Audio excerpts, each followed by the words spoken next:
Olá, seja bem-vindo à leitura da Bíblia 365. Vamos continuar no dia 21 de novembro, que é o dia 325. Vamos continuar em Ezequiel, capítulo 42, versículo 1 até o capítulo 43, versículo 27. Então, o homem me levou ao pátio do templo, passando pela porta norte.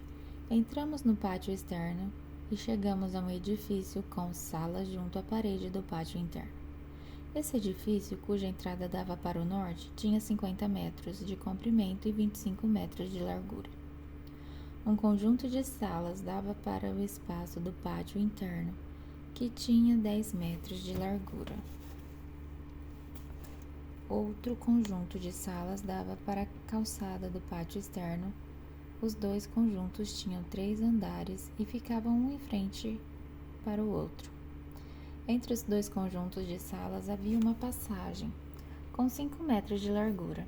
Estendia-se ao longo dos 50 metros do edifício e todas as portas davam para o norte. Cada um dos 2 andares superiores com salas era mais estreito que o andar abaixo, pois nos andares superiores precisava haver espaço para a passagem na frente de cada um, uma vez que havia 3 andares e eles não tinham colunas de sustentação como os pátios. Cada andar superior era recuado em relação ao andar de abaixo. Havia uma parede externa que servia de divisória entre as salas e o pátio externo e que tinha 25 metros de comprimento. Essa parede acrescentava comprimento ao conjunto externo de salas, que se estendia por apenas 25 metros, enquanto o conjunto interno, cujas salas eram voltadas para o templo, tinha 50 metros de comprimento. Havia uma entrada pelo lado leste do pátio externo para as salas. Do lado sul do templo, havia 2 conjuntos de salas ao sul do pátio interno, entre o templo e o pátio externo. A disposição dessas salas era semelhante à sala do lado norte. Havia uma passagem entre os 2 conjuntos de salas, como do lado norte do templo. Esse conjunto de salas tinha o mesmo comprimento do outro, e também as mesmas entradas e portas. As dimensões deles eram idênticas. Havia, portanto, uma entrada na parede voltada para o conjunto interno de salas e outra na extremidade leste da passagem interior. Então o homem me disse: estas salas ao norte e ao sul que dão para o pátio do templo são santas. Aqui os sacerdotes que oferecem sacrifícios ao Senhor comerão as ofertas santíssimas. E porque as salas são santas, serão usadas para guardar as ofertas sagradas, as ofertas de cereal, as ofertas pelo pecado e as ofertas pela culpa. As ofertas pelo pecado e as ofertas pela culpa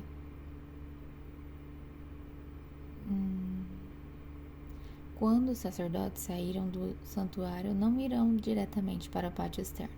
Primeiro removerão as roupas que usaram enquanto serviam no templo, pois elas são santas. Vestirão outras roupas antes de entrar nas dependências abertas para o povo. Quando o homem terminou de medir a área interna do templo, ele me levou para fora da porta leste a fim de medir toda a área ao redor. Mediu o lado leste com a vara de medir e tinha 250 metros de comprimento. Mediu o lado norte e também tinha 250 metros.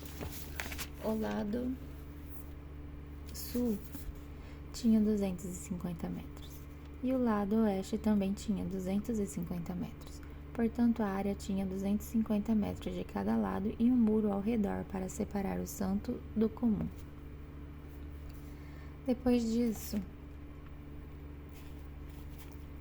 o homem me levou à porta leste. De repente, a glória do Deus de Israel surgiu vindo do leste.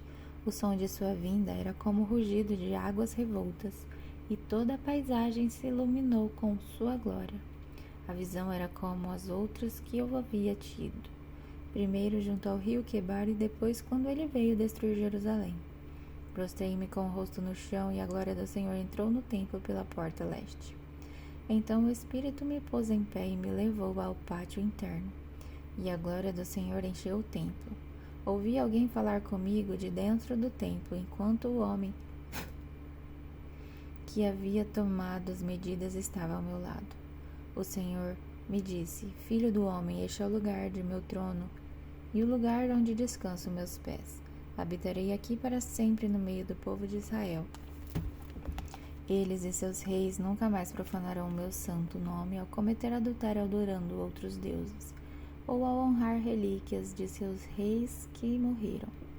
Puseram os altares de seus ídolos ao lado de meu altar, com apenas uma parede entre mim e eles. Profanaram meu santo nome com esse pecado detestável, por isso os consumi em minha ira. Agora que deixem de adorar outros deuses e honrar as relíquias de seus reis, e eu habitarei no meio deles para sempre. Filho do homem, descreva para o povo de Israel o templo que lhe mostrei, para que eles se envergonhem de todos os seus pecados, que eles estudem a planta do templo e fiquem envergonhados de tudo o que fizeram. Descreva-lhes todas as especificações do templo, incluindo as entradas e saídas e todos os outros detalhes. Fale de seus decretos e suas leis. Escreva todas essas especificações e todos esses decretos diante do povo, para que se lembre deles e lhes obedeça. E esta é a lei do templo. Todo o alto do monte onde está o templo é santo. Sim, esta é a lei do templo. Estas são as medidas do altar. Há uma calha ao redor de todo o altar com 0,5 metros de profundidade e 0,5 metros de largura, com uma borda de 23 centímetros à sua volta. E esta é a altura do altar. De calha, o altar se eleva por 1 metro até uma borda inferior ao seu redor, com 0,5 metros de largura. Da borda inferior do altar se eleva por 2 metros até a borda superior, que também tem 0,5 metros de largura. A parte de cima do altar, onde fica o fogo, se eleva mais 2 metros, com um chifre em cada um dos 4 cantos. A parte em cima do altar é quadrada, com 6 metros de cada lado. A borda superior também forma um quadrado, com 7 metros de cada lado. Uma calha de 0,5 metro e uma saliência de 25 centímetros ao redor da borda. Há degraus do lado leste do altar. Então ele me disse: Filho do homem, assim diz o Senhor soberano. Estas serão as regras para a queima de ofertas e a aspersão de sangue depois que o altar for construído. Nessa ocasião, os sacerdotes levitas da família de Zadok, aqueles que servem diante de mim, devem receber um novilho para uma oferta pelo pecado, diz o Senhor soberano. Você pegará um pouco do sangue do novilho e o aplicará aos 4 chifres no altar, aos 4 cantos da borda superior e à saliência em volta da borda. Com isso purificará o altar e fará expiação por ele. Em seguida pegará o novilho para a oferta pelo pecado e o queimará no lugar indicado fora da área do templo. No segundo dia apresentará como oferta pelo pecado um bode sem defeito. Em seguida purificará o altar e fará expiação por ela novamente, como fez com o novilho. Quando tiver terminado a cerimônia de purificação, apresentará outro novilho sem defeito e um carneiro perfeito do rebanho. Você os oferecerá ao Senhor e aos sacerdotes espalharão sal sobre eles e os apresentarão como holocausto ao Senhor. Todos os dias, por 7 dias, você apresentará um bode, um novilho e um carneiro do rebanho como oferta pelo pecado. Nenhum desses animais devem ter qualquer defeito.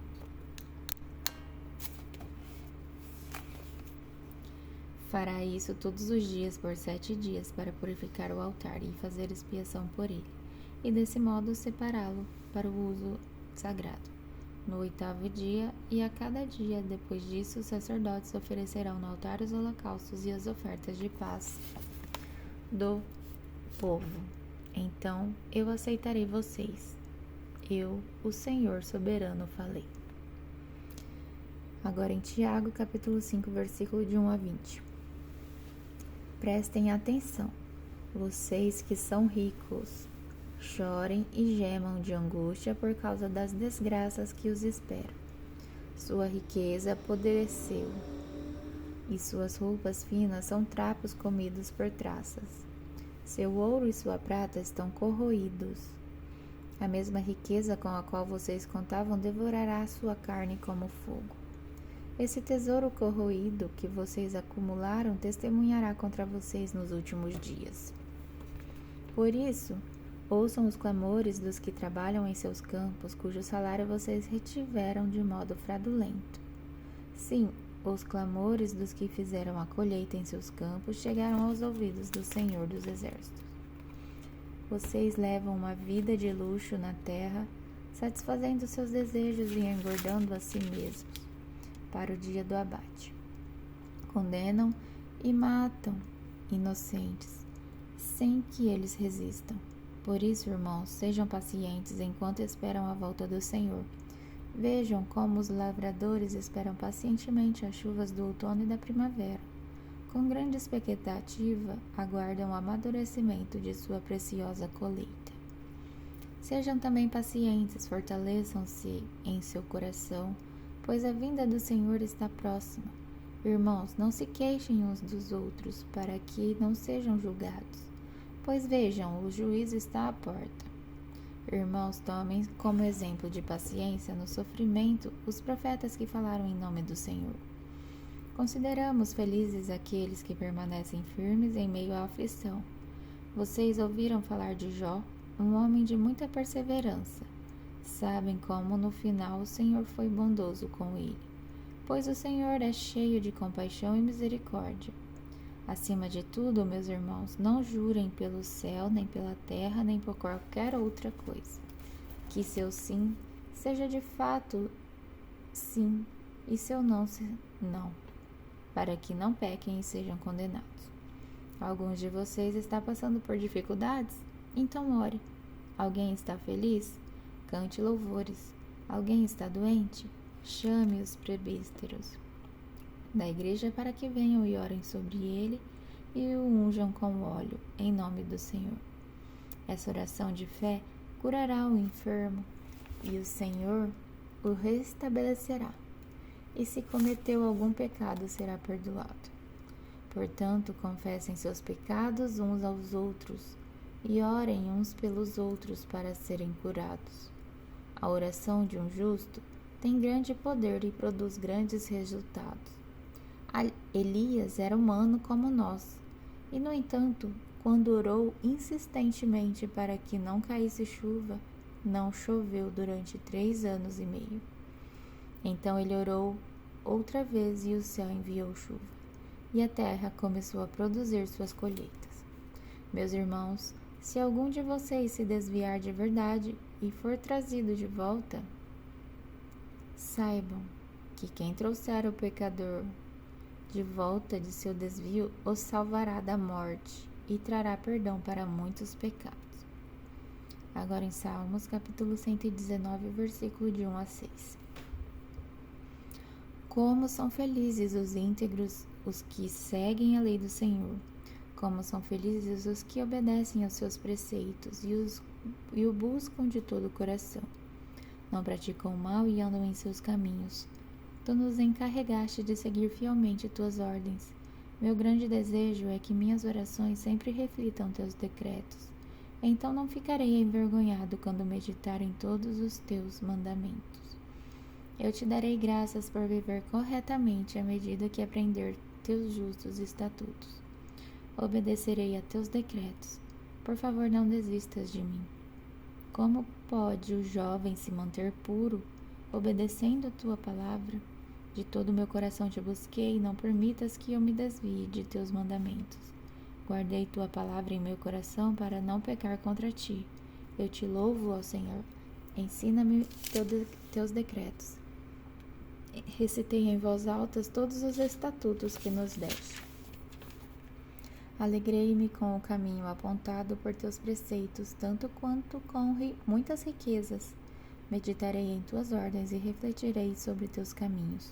Terei prazer em teus decretos e não me esquecerei de tua palavra. E agora em Provérbios, capítulo 28, versículo de 6 a 7. É melhor ser pobre e honesto que ser rico e desonesto.